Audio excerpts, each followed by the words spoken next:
คือน้องเท่านั้นทุกคืนทุกวันไอ้นั้นบ่ได้ลืมไหลสู้ก่อเพื่อน้องบ่เคยเบื้องต่อผู้ใดน้องอย่าละเวงสงสัยอายหักแต่น้องควันตาแต่อายยังมีคนดีขอบอกกับน้อง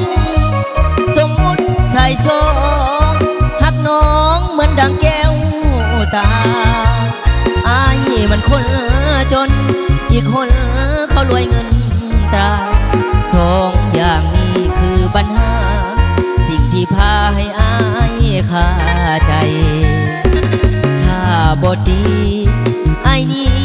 ยินดีหักน้องบ่มีเงินทองจะให้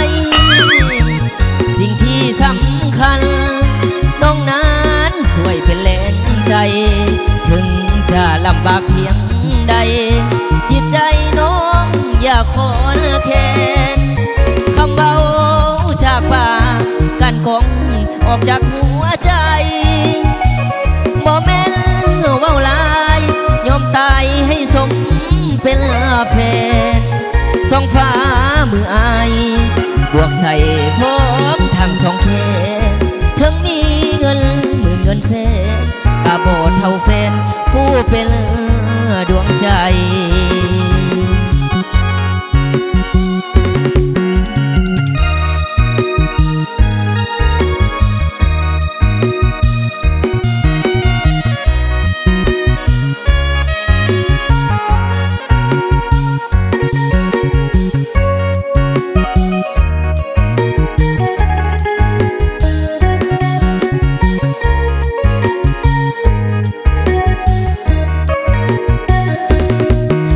บทนี้ไอ้นี้ยินดีหักน้องบ่มีเงินทองหับพ้องจะหามาให้สิ่งที่สำคัญน้องนั้นสวยเป็นแรงใจถึงจะลำบากเพียงใด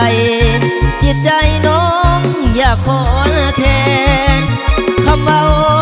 จากปากกันกองออกจากหัวใจบ่แม่นเว้าลายยอมตายให้สมเป็นแฟนสองฟ้ามืออาย